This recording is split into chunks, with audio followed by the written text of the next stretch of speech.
Estamos aqui, Conceição Rosieri e Paulo Scheid, para falar um pouco do processo de criação dessa minha nova caixa, o Casa de Teatro Lambe Lambe, que se chama Sadako, e que foi pensada por mim há uns 4, 5 anos atrás, que eu queria contar essa história, falar dessa tragédia que foi o lançamento da bomba atômica sobre Hiroshima no final da guerra, em 1945. É uma história real, que eu não vou contar para não estragar a surpresa, e que tem momentos muito tristes, né, muito impactantes, essa história toda, que fala de uma criança, é a história de uma menina vítima da guerra, e que a princípio eu tinha pensado em fazer como um livro pop-up. Para quem não sabe o que é um livro pop-up, são esses livros que você abre e as figuras, né, saem do livro em 3D. Então isso é um livro pop-up, e a minha primeira ideia era fazer como um livro pop-up. Depois eu fiquei pensando que o livro pop-up era uma coisa, de certa forma, infantil, que não combinava com a tragédia da história que eu estava contando. E aí veio a ideia de, eu pesquisando, né, várias coisas, eu descobri essa técnica que normalmente é usado ou como luminária ou só como enfeite, que é chamado às vezes de shadow box, light box, caixa de sombras ou caixa de luz, que são recortes colocados um atrás do outro com uma separação para criar esse efeito de tridimensão e de profundidade, né, de perspectiva. Essa caixa eu fiz para o meu neto, né, que adora o Star Wars, e foi um bom teste também para ver como é que funcionava. Isso foi durante a pandemia. Então, a minha primeira ideia, eu escrevi o texto e pensei, tá, agora eu vou fazer recortes. Aí pensei em chamar a Bernadette Fiorini, que é uma grande cortadora de papel, para me ajudar a criar essas folhas, né, esses cenários que seriam depois usados no teatro. Só que a gente não podia se encontrar, então foi tudo falado por telefone, por e-mail, por Zap, e eu tentando explicar a minha ideia, e ela lá da casa dela tentando fazer, enviado pelo correio, foi uma coisa à distância. Os desenhos dela eram bonitos, os recortes eram bonitos, e aí eu chamei o Paulo Scheid, que é fiel escudeiro já de outras aventuras, que a gente se conhece há muitos anos, e que trabalha com miniaturas, com maquete, e tem um olhar muito bom para perspectiva, uma mão muito boa para cortar coisas certas, retas, e eu sou péssima nisso. E além disso, ele saca também um pouco da eletrônica, da questão da iluminação. E aí, quando o Paulo chegou, a gente começou, a princípio, fazendo uns testes com caixa de papel e tal, com os recortes da Bernadette. E aí, aos poucos, a gente viu que faltavam algumas coisas, né? Não eram suficientes, porque uma coisa é você imaginar e pedir para alguém desenhar, outra coisa na hora que você monta, e aí vinha a história. São recortes, mas ao mesmo tempo eu preciso manipular objetos, manipular pessoas, figuras, né? Bonecos dentro desse cenário de papel, que é uma coisa que é mais complicada do que apenas uma caixa que expõe, né? Imagina que aqui dentro o Luke Skywalker e o Darth Vader estão sendo manipulados, quer dizer, a coisa já muda de figura. Eu não vou mostrar para vocês para não estragar a surpresa de assistir como é que a gente resolveu essas questões. Depois o Paulo fala um pouco da parte técnica e como é que ele bolou e pensou as coisas. E aí a gente também tinha um problema de ser desmontável, leve, caber numa mala, ser possível de viajar. Aí o que foi a ideia? Foi usar uma caixa de madeira de plástico que está aqui dentro, mas dessas caixas desmontáveis, bem simples, se acha em qualquer lugar, que eu fiz um teste com uma que eu tinha aqui em casa e vi que dava certo. Quer dizer, a princípio a ideia era boa.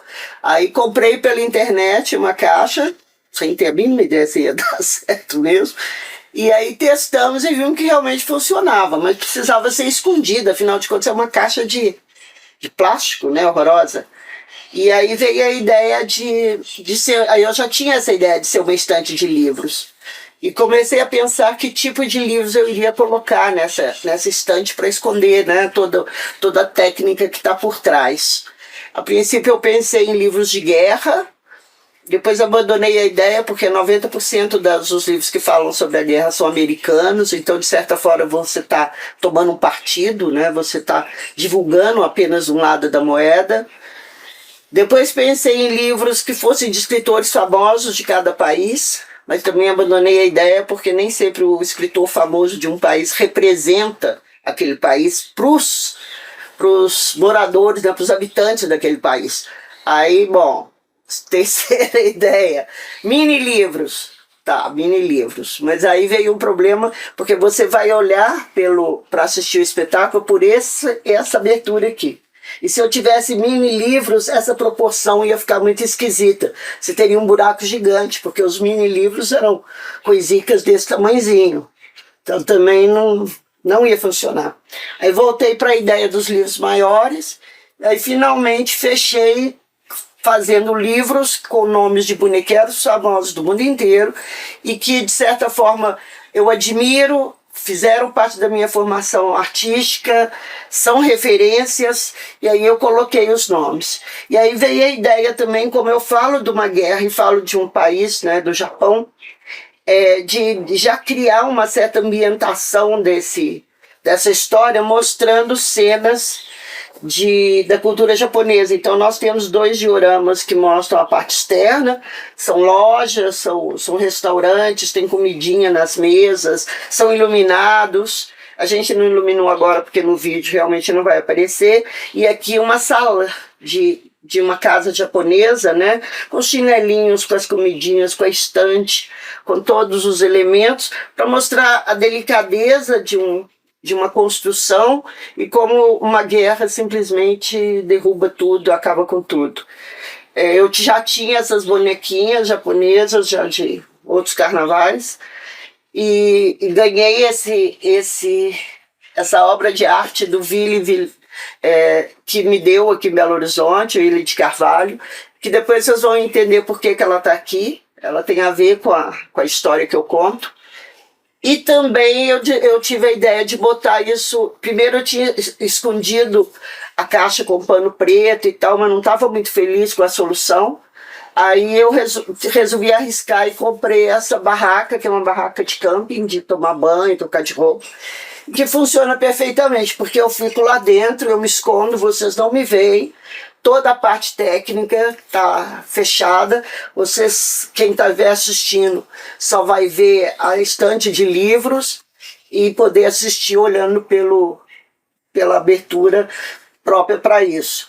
No mais, ela é toda desmontada, cabe numa mala. Os elementos que a gente usou são bem leves, são madeiras tipo balsa, tipo coisas bem, bem simples. As soluções técnicas, depois de muita complicação, foram as mais simples, né? Foram as que deram certo. Aí Paulo pode falar dos desafios. Os desafios não foram poucos, principalmente por causa da técnica, que começa com uma iluminação por detrás, né? Então isso leva uma quantidade de observações em relação aos LEDs que tem que estar iluminando aquilo que nós estamos projetando para quem for ver por aqui. E isso também traz uma dificuldade pelas animações que também precisam ser visualizadas. E aí traz outra iluminação frontal. Então, equalizar tudo isso teve, né, várias discussões, o que era melhor, como que poderia ser, para não anular a visibilidade da outra peça. Além disso, as questões de alimentação, né, como fonte, que poderia também ser transportada, sendo leve, que também possa ser colocada à distância, porque há restrições em aeroportos, conforme o que você for levar de fonte, né, ou de carga, né, no caso de baterias, que tipo de bateria, o que pode, o que não pode. Passar a fiação também, o controle, dimerizar isso, para que se possa ter volume de luz, né, conforme mudança de cena. E isso também somado aos próprios recortes. Quando do desenho, com as perspectivas, com o que poderia ser visto e entendido por quem for chegar até essa janelinha, né, que deu a dimensão visual que nós precisávamos para isso. E o Paulo trabalhou muito com uma mesa de luz, porque a gente colocava o papel, né, em cima da mesa de luz, ele fazia um desenho, depois ia recortando e ia vendo esse reflexo. A perspectiva, né? E o reflexo para. Que era o mesmo que a gente ia ter, luz por trás, papel na frente e a pessoa olhando daqui. Então, assim, a mesa de luz foi bem útil, né? Porque dava para a gente sentir como é que o recorte estava sendo visto pela frente. Os recursos foram simples, né? Mas até chegar nisso... Mas para chegar a isso teve muito caminho e com isso também o know-how danado, né? Nada muito grave, que ninguém voasse no pescoço do outro, mas foi muito bom. E os bonecos, né, eles são muito pequenos, né? Isso é só um modelo para vocês terem uma ideia. Eles são feitos todos também de papel. Os cabinhos são de acrílico, para ser o mais transparente possível, né?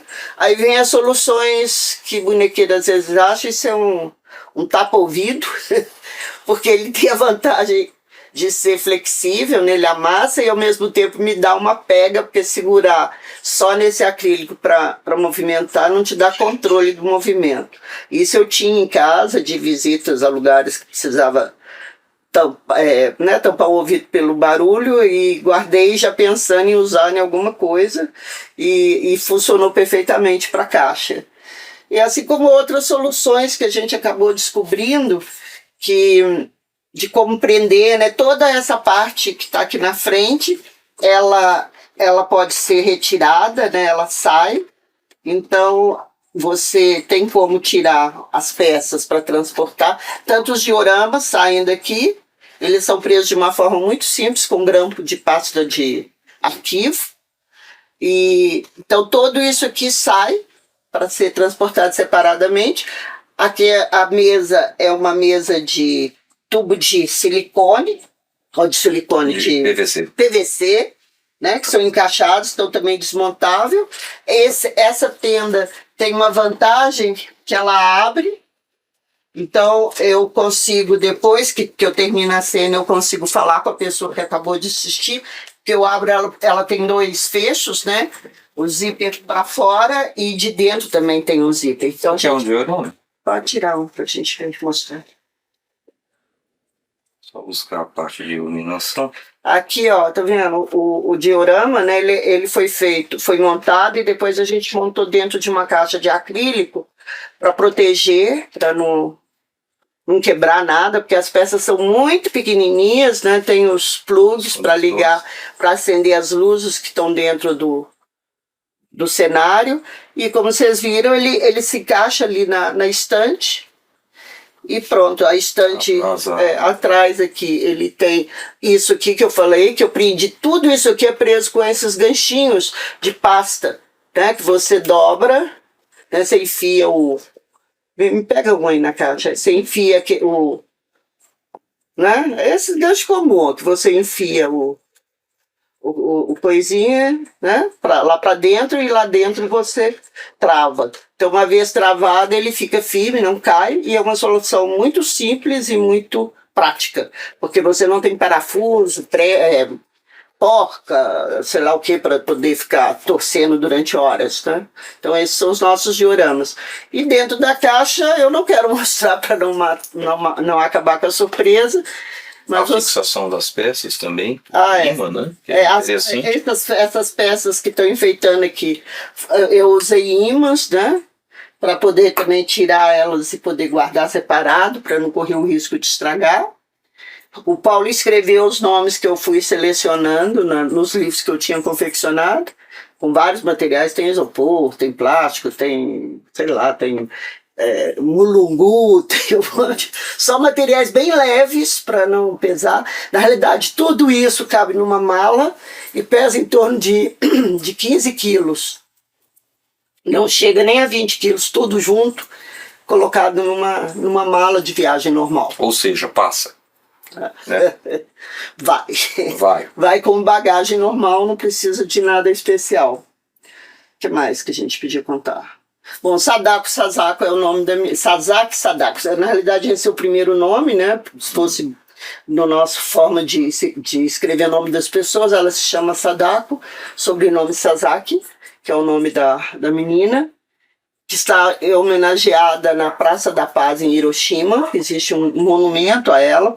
Vocês vão entender por que quando assistirem o vídeo, puderem ter a chance de ver o espetáculo ao vivo, que é muito mais bonito do que no vídeo, porque o vídeo não consegue pegar as nuances de cor, né, as diferentes tons que a luz proporciona, né, a E a profundidade. própria ambientação sonora, né? A que ambientação ajuda, sonora, né? É um texto curto, o espetáculo dura menos de 4 minutos no total, e é um texto gravado. Eu tenho ele gravado em vários idiomas, para justamente já deixar pronto em vários. Então, em inglês, tem francês, tem espanhol, alemão e português. E então você usa um fone de ouvido para escutar o texto que vai ser narrada a história. Eu acho que é isso, é um teatro lambe-lambe feito com muito carinho, com muito tempo. Foram realmente quase 2 anos. Né? 2 anos para 4 minutos. Eu acho que o importante agora, assistam. Assistam porque vale a pena. Tem a chance de ver pessoalmente, vão lá e dão uma espiada e depois nos contem o que vocês acharam.